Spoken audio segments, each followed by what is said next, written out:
What's up, everybody? I'm here with Delia Perry. We just recorded a couple episodes of the podcast. You can check out her podcast and more about what she's doing at girlsforgreatness.com. That's girls, the number 4, greatness.com. And I'm happy to have her here just to have a little casual conversation. What's up, Delia? Awesome. Thanks, Mario. It's great to have you. Nice. It's great. It's so great to be here. Yeah. I always like talking to fellow podcasters because it's just like, I don't know if you've noticed this on your podcast. It's just, it's a little more relaxed. It's a little like, I feel like you don't have to do your job as a host as intensely because you have another fellow host. They know what it's like to be in your chair. So true. Yeah, I know. It's always some of my favorite interviews too, because then you know that the person knows their way around a mic and, they're not afraid to speak. Yeah, that's the technical stuff. It's definitely easier. Yeah. But so let me ask you this. I mean, when you started your podcast, were you guesting on a lot of podcasts or did you just start yours right from the go? Yeah, no, I was not. I just started mine and kind of jumped in. I had spent some time building, the relationships with several women, especially the women that I had on the first couple episodes, just in different communities that I, found, whether it be online or events that I had attended where I just made connections and learned people's stories. But no, as far as myself being on, it was probably not even until I had recorded 25, 30 episodes that I actually was a guest on someone else's show. So, yeah. Did you listen to a lot of podcasts yourself? I did. I shouldn't say I wasn't like huge. I wasn't, maybe listening every single day, but there were ones that I was following and would listen to, on a weekly basis. I think Lewis Howe's School of Greatness was probably one of the first that I started listening to and following. And then I think sometimes you find one and then you start, looking or searching, you realize, oh my gosh, there are so many. And, just going off of other people's recommendations too, for ones that they like. So yeah, it's amazing. What's your favorite podcast today, aside from your own? Oh gosh. That's a hard question to answer. Well, recently I'll say I listened to a lot of, I listened to Ed Milet a lot. Mm-hmm. I really, really like him. He's got such great content. Just newly released would be Brene Brown's podcast. I'm blanking on the name right now, but I should know this, but a story of us, I think is maybe what it is. Or not Story of Us. That's a TV show. It's something like that. But yeah, there's so many. Jay Shetty's podcast On Purpose is another one that I really, really enjoy. So yeah, I kind of tend to jump around. I get hooked on one and I'll listen to a bunch and then I'll, go on to something else. Or sometimes I just, pick different ones on different days. So how many episodes have you released up to this point of your podcast? I have released 85 as of today. That's fantastic. Now, out of those 85, where you sit today and how you do your show, how has it changed over time? Like from that episode 1, when you first got started, how has your show evolved? I think I myself have brought a lot more vulnerability and realness to the show. I'm not saying that I ever felt like I was hiding things, but I have, weaved in solo casts, which I was terrified of doing, the first season. I think it wasn't until the second season that I started actually doing those, but that's been a huge period of, or, point of growth for the podcast. And the other, I think, is maybe really just understanding more what my audience wants and maybe even what was going to be of most value to my audience and really honing in on that, being maybe a little bit more choosy, if you will, with who I decided to have on and who I didn't, based on the needs of my audience and what I think will resonate with them. That's my puppy in the background, by the way. Where do you think your podcast is going over the next 85 episodes? Well, I think the audience is continuing to grow. I think the community, the Girls for Greatness community online, is continuing to grow. Um, I think, as I grow, I try and weave in things that I'm learning as well, whether it be a solo cast or just bringing things up on the episodes that I do interview. Um, I guess I could look at it as a continual opportunity for growth and continual opportunity to have better guests that are maybe even, not, like I said, not quote unquote, maybe famous, but, are out there putting out their own content in really powerful ways.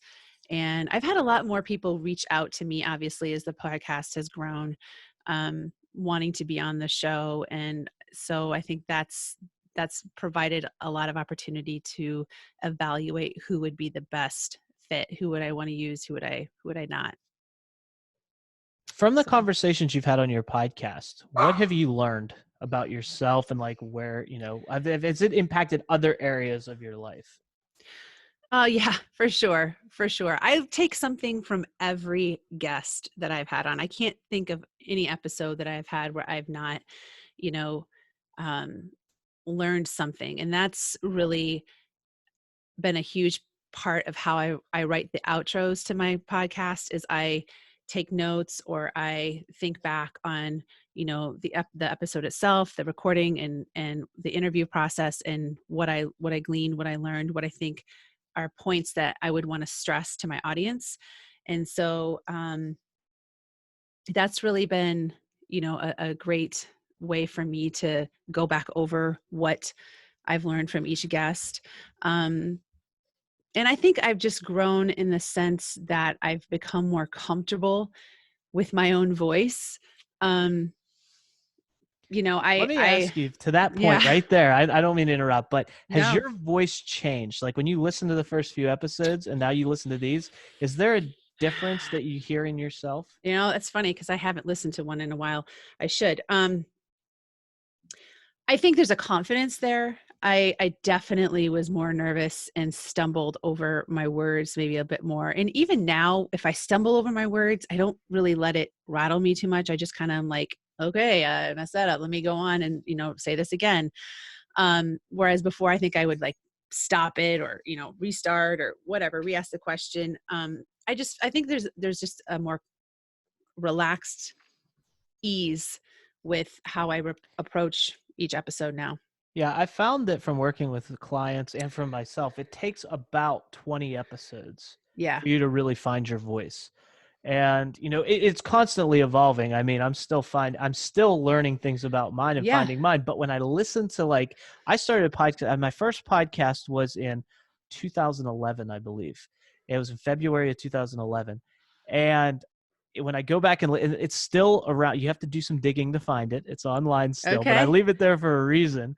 And it's because it's so bad. And my voice is so different. I sound like a timid little kid.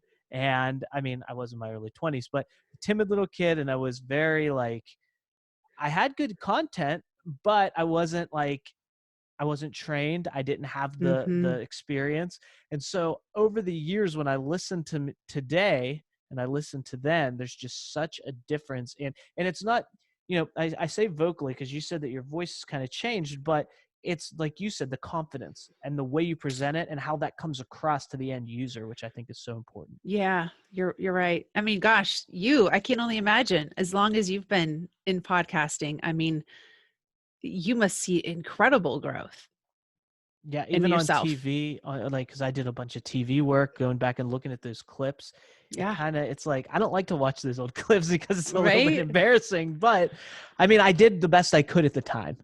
And I'm still Right. trying to grow and I'm still trying to get better. But what I found to be even more valuable in the podcast space today is where I was back then, is because of that growth, the conversations I'm able to have with people faster, the Mm-hmm. way that I'm able to connect with Mm-hmm. them faster Mm-hmm. and give them the space to be themselves. So that's one of the reasons why we do this segment that we're doing right now, is Yeah. because when you have that record button hit, and even though the record button's hit now, we're pretending like it's not, people tend to show up and put on who they think the listener wants them to be. And it's like, the listener wants you to be you because the listener wants to see themselves in you.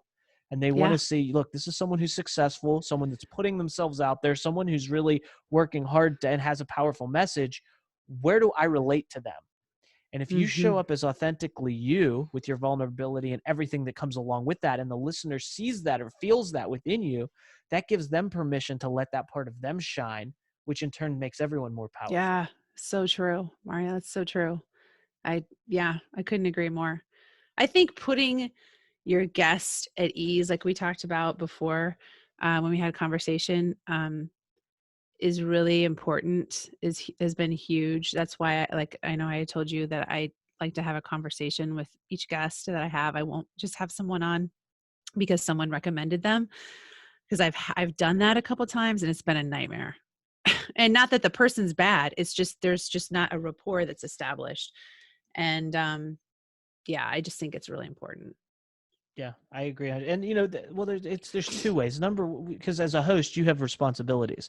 You have responsibility to the guest to portray them in the most positive, powerful light. But then you have to also protect your audience, because people are trusting you with their most valuable asset, which is their time. I mean, whether they're in the car, on the treadmill, or whatever, they can listen to or consume nothing or whatever they want. And if they're choosing you above all of those other choices that are out there, I mean, that's something that I don't take lightly or take for granted. And you have to respect that by delivering your best. Exactly. I totally agree. Yeah. So true. It's a very powerful thing, and there's a lot happening, and that's why I have a lot of respect for fellow hosts, because I tell this story. I was talking to someone who is in the influencer space, and their job is to find influencers. That's their job, is to find people who are on the cusp and give them the resources to take them into quote unquote influencer status. And this person told me that the number one thing that they look for that's the hardest to find are good moderators. People Interesting. who actually help other people shine and moderate, whether it be as an MC or as a podcast host or as a TV host or whatever. That's the hardest thing to find. Yeah. And it's something that's why I have such respect for people who are also hosting podcasts, and I want to help them with as much as I can, however I can. Sure. People who put themselves out there in that light. I mean, it's not, people think it's easy, but it's really, the people who don't do it think it's easy. They have this, oh, I could sit there and ask questions. Well, I'm sure you could, but that's not all that happens when you're in that chair. That's so true. And we've both, I'm sure, heard the varying degrees of podcasting. Like there's some you listen to, and I know it's a personal preference, but I have had people say that, it's just, even guests that have said, it's different. Interviewers are different in how they ask their questions and how they make their guest feel. And, I've listened to episodes of, from different podcasts where it feels, you're listening to it and you're thinking, is this forced? Is this, is the person, what kind of, does the person really understand the question? Is it, it's just, it's awkward. The best is when you're interviewing someone and they go out and they answer your question for like 3 or 4 minutes, and then they go, "What was the question again?" You ever had that happen? Yes. And I've had them like pause and be like, "I'm sorry, I totally didn't even. What did you say again?" So yeah, I've even had people, and this was back in like the early days. I had people like, I had this really solid interview with this person who was really, had a lot of, it was a celebrity, and it was for a radio show that I was hosting, and we recorded it and we were going to air it on the radio. And afterwards, the person called me out of the blue, like 5 minutes after. And I'm like, what do they want? And they go, that one answer I said the complete wrong thing. I will get in so much trouble if you air that. Can you please get rid of that? Really? Oh my gosh, that's funny. You're like a PR professional. And she's like, well, that question just threw me off. I'm like, all you had to do was say it threw me off. Right. Like, oh my gosh. Crazy. It was, So that stuff happens all the time. Yeah. And it's like, and that kind of upset me, because that was a question that I really wanted in that interview. Shoot. But when you look at media professionals, when you look at someone like, I think it was, who was it? It was like one of some of the late night hosts. And you look at like, I think it was Howard Stern, to be honest. He's probably the best interviewer in the world right now, to be honest with you. He's fantastic. Interviews, not the shock jock stuff, but the actual interviews he does. The interviews. But what made him so powerful was when he would have celebrities on back in the past, and the PR person would come in and say, do not ask them this. Whatever you do, don't ask them this question. This is off limits. That's the first thing he would ask. The first thing he would ask. And it was on live radio. So then they put them on the spot and they had to figure it out. So it did two things. Number one, it made more people want to listen because he went to the places that were interesting right away that they didn't want to talk about.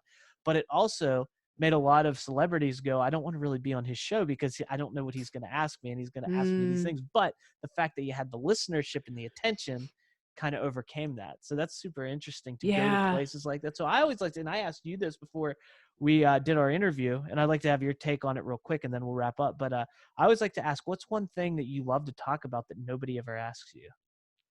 Because I think that's something I like to have in my back pocket for when we start our interviews. Yeah, I mean, I think of something for me is, I guess after being married for almost 23 years, how to make that work. How do you make a marriage work for that long? Not that I'm, some expert, or not that I haven't had ups and downs with my husband, because we have, but 23 years. Yeah, but it's just, it's something that a lot of people don't know about me, or maybe realize, when you say, oh, I've just been married, I'm married, it's been a while, and you learn a lot about a person, and you learn a lot about yourself, and you learn a lot about how to navigate and move through challenging times, for sure, without throwing in the towel. And I'll throw in a little spoiler alert. That's what we talked about on our second podcast episode that we recorded. So we have a whole episode dedicated to that. And you dropped some great stuff there about how, how you've navigated the waters for 23 years, not only to have a marriage that's still there, but to have one that you actually look forward to the future, and it's still exciting, and it's a place you want to be above all else. True. Yeah. Yes. So. Great stuff. Delia, thank you so much for being here, not only for the episodes we recorded on the podcast, but for this conversation as well. I have so much fun talking with you. And, I love your podcast, girlsforgreatness.com is where people can find that. It's girls4greatness.com. And thank you so much for everything. Let's talk again real soon. Sounds great, Mario. Thank you so much. It's been an honor to be on. Thank you.